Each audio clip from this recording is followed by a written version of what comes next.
Welcome, sisters and brothers. I believe this will be episode 103 with my magnificent guest, Brenda Welburn. And Brenda has done so many incredible things in her life, but I really do want her here to talk about a book series that she's penned. She has an amazing life story, and it just coincides with the fact that the class that Brenda and I met in, is the impact class from NAMCA, the National Association for Masterminds, and basically a organization developed to help universities with their co-curricular activities. So people who are planning events can have access to speakers who've been well-trained. Brenda and I were in that speaking class. Listening to her was just inspiring. She is amazing. It's a fortunate thing that it happens to be on Black History Month that we're coming on, that she gets to debut the month for me. She just has so much to share about learning about our roots, being proud of who we are, and doing some investigation and being able to share our stories with the future generations and why that's important. Brenda is so amazingly accomplished, so I may repeat some of this during the interview, but she is a third-generation college graduate. She's a graduate of Howard University and the former executive director of the National Association of School Boards of Education. She spent 35 years in the field of education, specializing in governance and state education policy. She's traveled throughout the nation and around the globe, and she speaks on equity, access, and high standards for all students. She comes from a really close-knit family where her family ancestry, it was revered and the memories cherished. I can't imagine that personally, but I'm trying to get there with my own family. Just to get to know them has been a lot of work for me, involving lawyers and investigation and a lot of different trips, and that's so worthwhile. But she grew up knowing her history and a close-knit family, and they really treat their stories as sacred. And of course they are, and they are for all of us. So anyhow, she's going to tell us a bit about, excuse me, her journey, how she became an educational force to reckon, an educational force to reckon with, an amazing speaker, and her process of learning even more of who she is and why it's so important to share our stories. So glad you're here, and I hope you're as excited as I am. As ever, if you would follow on YouTube, if you're watching on YouTube, or share the podcast episode with a friend, and it's always helpful. And I thank you for those of you who've left podcast reviews. They're so amazing. And anyhow, find me at lameredith.com and consider being a patron. And if you're watching on YouTube, you can say hello to my cats. All right, sorry, as they run back and forth. We'll wait for Brenda to join us in just a second. I just started a little early. My friend Brenda Welburn, thank you so very much for being here. Author and so many other things. Thank you. I'm really, really excited to have you on Persistence U. Thank you for having me. My goodness. One of the things that I mentioned I'd done a brief introduction, but I'm so fascinated with finding out about our ancestry. And of course, we're coming up on Black History Month, and I'm so thankful you're going to be my debut interview for Black History Month. But your family is so different than mine. Close, you know each other's history, all of the things that I think, oh, that is so admirable. You did such a great job learning about it. So can you tell us a little bit about how that happened? I mean, you already had a busy, thriving career, working many degrees, all of that, shot out of a plane at the age of 60, right? I heard that about you.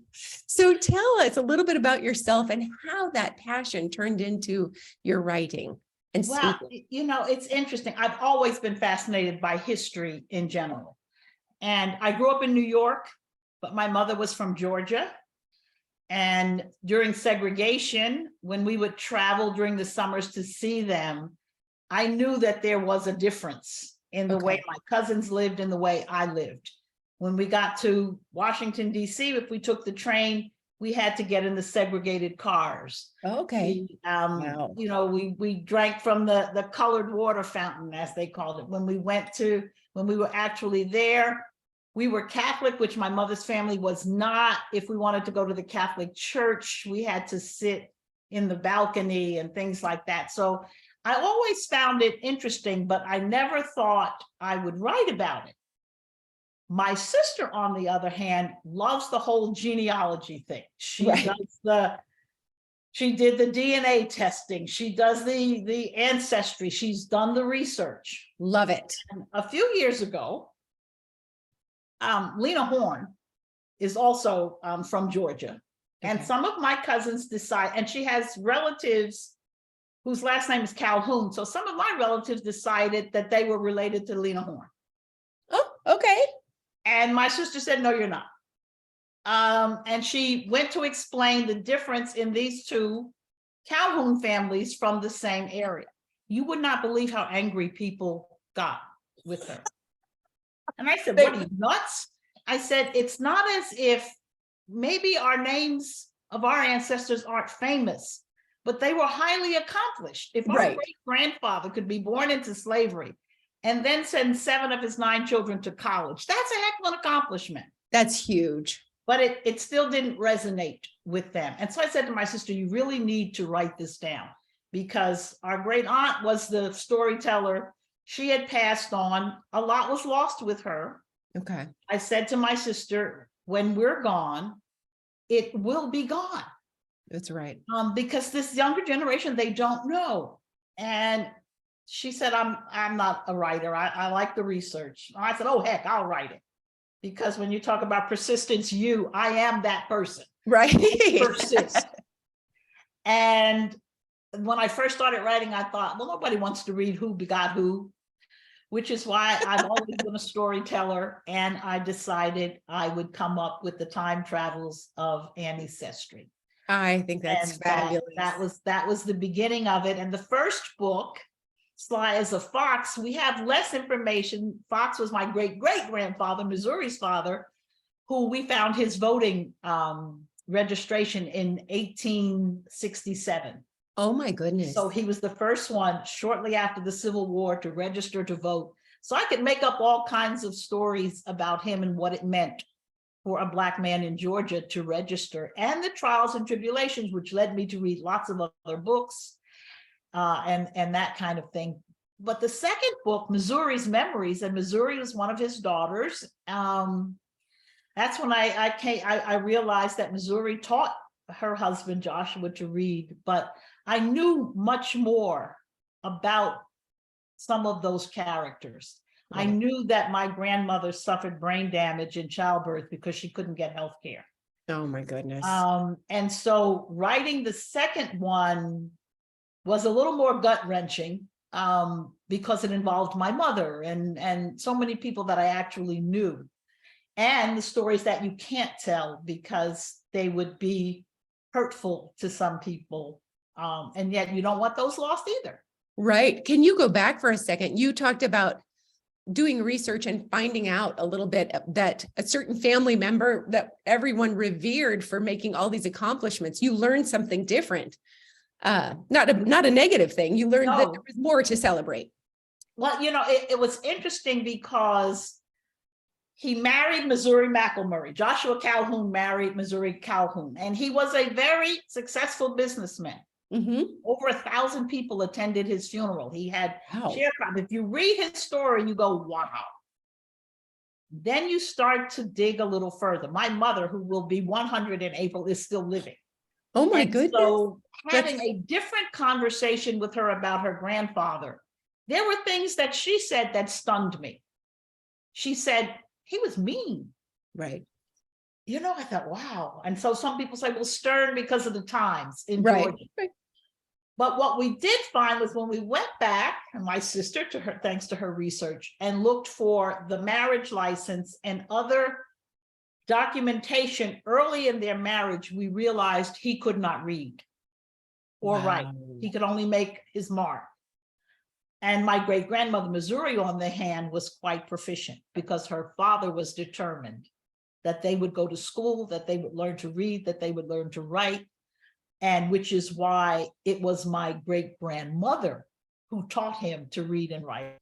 Wow. And it was she who insisted that her girls would have the opportunity to go to college if her boys did. And so my grandmother, who was the oldest girl, was the first one to go to college. And so, I mean, she was, when you learn that, then you say, well, you talk about the woman behind the man. Right. She was the one. She was the one that valued education. She knew why it was so important. And to his credit, he allowed himself to be taught. And so, right. And it's a beautiful story. It really is. I mean, that's a beautiful You meet them in the second book, and it's really kind of hysterical because my mother talks about the things her grandmother would sneak around and do, and helping people in the community, where my grandfather thought if they can't pay, no, they can't have it. Right. And we're not going to do that. And she'd pack baskets and send her grandchildren, now take this to so-and-so, but don't, she called my great-grandfather Sweetie, but don't let Sweetie see you. And so it was just a lot to write about her in the second book. Oh, I think that is so fantastic. I feel like when you do research on your family, and I mean, I love my family, but you get more empathy from for some of the more difficult characters at times. Did you find that to be true, that you just understood them differently? I really did. And I understood one of my grandmother's brothers was a minister, and the other one was I guess a bit of a scoundrel. He sold moonshine and did other things. But he did the best he could. Right. But his brother, who was quite arrogant and quite successful, he had 2 churches, which was unusual, threatened to put him out of the church because of his ways. And he didn't wait. He left, joined another church. He is one of the few that's buried in a different cemetery where all the rest are buried in another one. And he just was not going to change because his brother wanted him to. Right. He had to be his own person, and he had a family to feed. Right. And I kind of empathized with him quite a bit. In some instances, I adored my grandfather, Lord, my mother's father, but when my grandmother suffered her brain damage, he didn't know what to do, and he put her in a mental institution. And she wasn't there very long because her father, Joshua Calhoun, said, you said for better, for worse, in sickness and in health, you will go and get my daughter or I will kill you. Oh, and powerful. So, on one side, my grandfather, who was just the wisest, sweetest man, I knew him at a different stage in life. Right. But I can imagine this tug of war between him and his father-in-law over now what would have been considered this useless woman, right, who had a college degree and taught and did all those things, and now was, she was a sweetheart too, and she knew a little bit more than they thought she did. right. She understood situations better than they thought she did, but I can imagine what that had to have been like for all of them. And the child that she had the problem with was my mother. It's her middle child. She had 2 more children afterwards. And my mother's name is Alone. Oh. And so I write a chapter about her birth and the fact that they named her Alone, and her being all alone. So you get very emotional when you begin to understand what could it have been like in 1923. Sure. And not having health care, and having these very, very smart people being marginalized because of the color of their skin. Wow. Wow. When did you realize that you were really onto something as you wrote this? Because at first it seemed like you were going to write a story about only your family, but you've made it to where you inspire interest in people learning more about their families. Tell us about that process. It became very important to me because when I started, it was only a gift for my children and grandchildren, nieces, Right. nephews, all of those. A legacy. And then the educator in me surfaced as I talked to friends who said, I could use this in my classroom. Wow. Because you talk about historical points like the Red Summer in the second book, which was the summer of mass lynchings. And I looked up someone who was really lynched in Macon, Georgia, and wrote his story. And just to have people understand what was the Red Summer, what was segregation, how did you overcome not having health care? One of my favorite stories, and nobody will read it because I'm telling everything, but one of my favorite stories in the second book was my grandmother's youngest brother, who was the first dentist a Black dentist in Macon, Georgia. And that sounds like that's an accomplishment, but the accomplishment was not just in him completing dental school.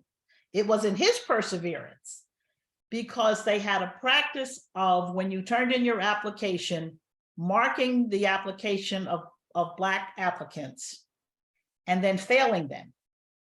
And so they all failed, doctors and lawyers who had gone to school and were ready to practice. Well, my great uncle decided he was going to find a way around that. He was going to persevere. Right. He had a white friend who he asked him to please go and turn in my application. Wow, smart. So that man went, turned it in. My great uncle went and took the exam. He didn't have anybody take the exam, took the exam. Of course, he passed it. And they didn't realize they were giving a Black man a license to practice dentistry until the day he showed up for the ceremony to get his license, and they called his name. Wow. And so, friends of mine who teach said to understand it from a personal standpoint, and not to say this isn't a story that should be told because somebody might have their feelings hurt, like we hear in some of these arguments about CRT, because it was a white man that helped him.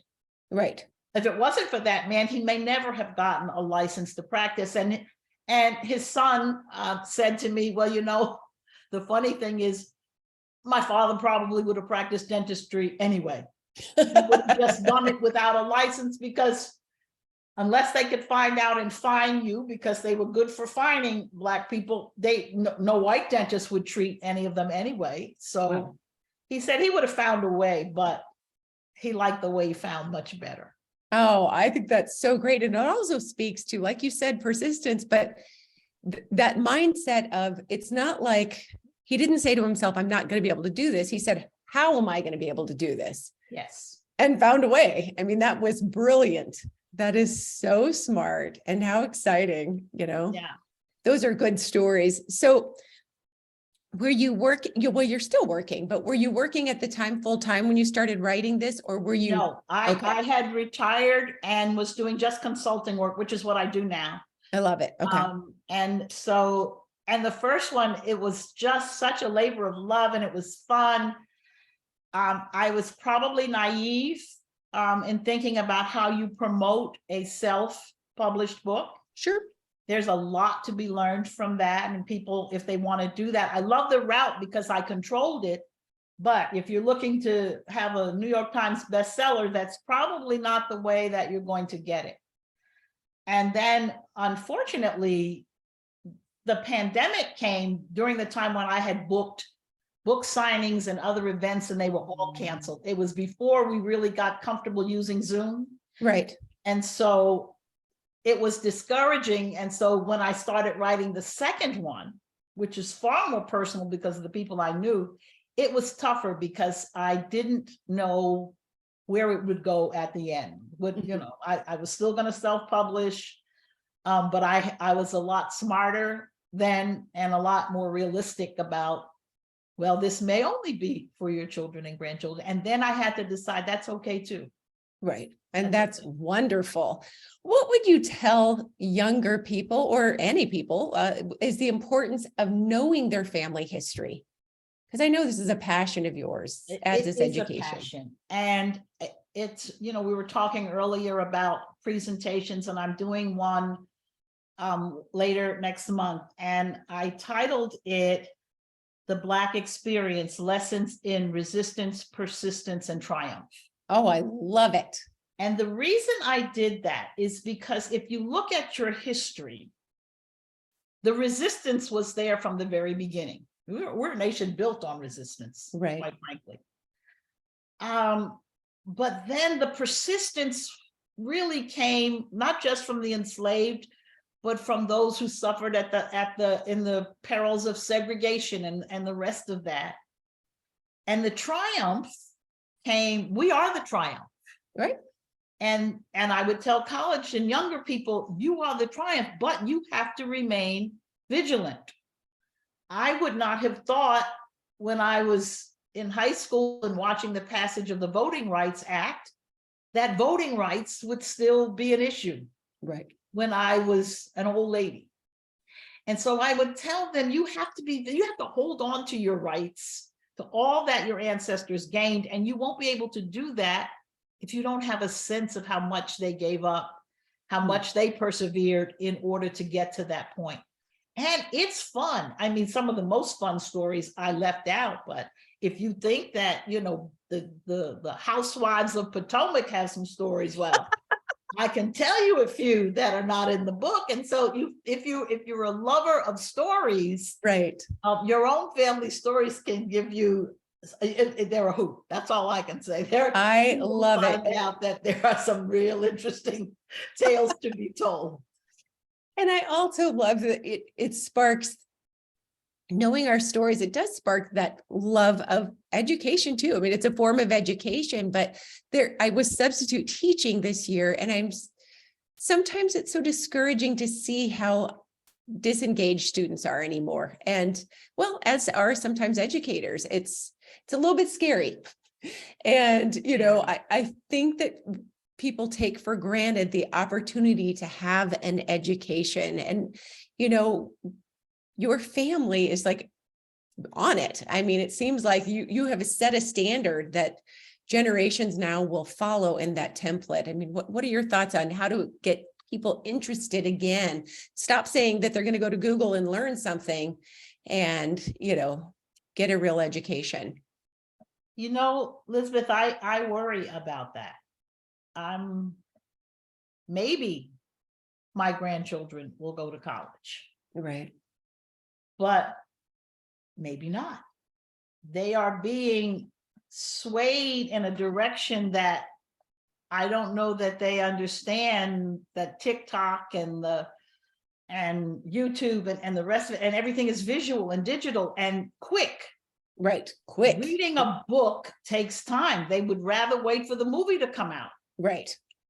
And so I do worry about schools, about kids. About the profession. You said teachers are unengaged. The teacher shortage is growing exponentially. Right. We're losing good people from the practice, and we're having others say, no way will I ever consider teaching. Right.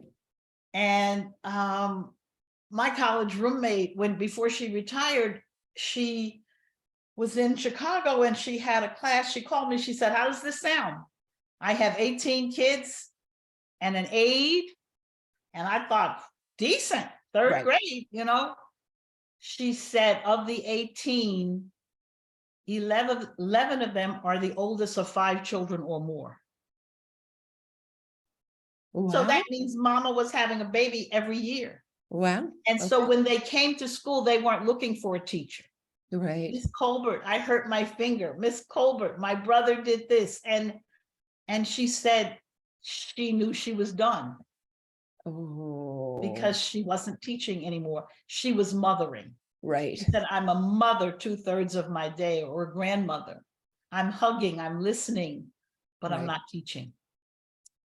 So I don't know what's going to happen in the digital world. One of my grandchildren wants to be a pop star. She could still get an education, or she might change, or I hope will just be a smart pop star, because you're going to have to manage all that money that you make as a pop star. Right. I love it. I love it. you know. Now, what are you working on next? Well, I promised 3 books. And so I'm wrestling with what era Annie will go to, Okay. whether it's the civil rights movement or not. So I'm playing with that. I am having fun again, going out and promoting both of them because I'm able to promote the books together because we were stopped midstream. That's right. The first time. And really to encourage people, I use the website to encourage people to ask questions about how to research, how to get information. My sister is my resource. I go back and I said, I have this question, and she helps me out. And so just to continue to promote it and to say, you can do this. I think I wrote in the form that I've already said the pandemic stopped me and slowed me down. And it was horrible because some people don't realize my son and my daughter is in New York. New York was terribly hard hit. Yes. I would see video of my 2-year-old grandson, because they lived across the street from Columbia Presbyterian, banging on a pot at night when they would bang things to show the staff how appreciative they were as trucks were parked outside with bodies. My son, very early on, lost a very good friend before we even took it very seriously, but he was a pharmacist, wasn't wearing a mask. Right. And so the toll that it took was really unbearable. I couldn't see my mother. I couldn't see my other son in California. And then on top of that, I was diagnosed with breast cancer. Oh my goodness. And so I was thinking, okay, I'm done. I don't need to write another book. I need to take care of myself. I just need to find peace. And I know there's controversy over the vaccine, but the day I got the vaccine, and they were not that readily available then. Right. But because of my age, because of pre-existing conditions, we still had to drive 50 miles. Okay. And I remember after getting the first one thinking, I'm here as long as I'm here. And it inspired me to have some hope. Good.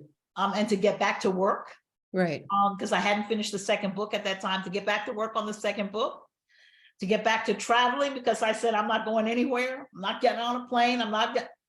And so that rejuvenation comes no matter how old you are, and that desire to persevere returns because of one little shot. I mean, that's what it did for me, not the cancer treatment. And going through cancer during COVID was a hard thing, because outpatient mastectomy is not easy, and you can't have visitors and any of that, the things that you normally would expect when you're not well. It's a very lonely experience. And so to be able to get back in the saddle, as they say, is really a gift. I love that you said we're here until we're here. And that is if we learned one thing, that is exactly it. And so, help finding your roots, but helping other people connect to theirs, sparking interest in education and a better future, which I feel like education is the passport to a better future.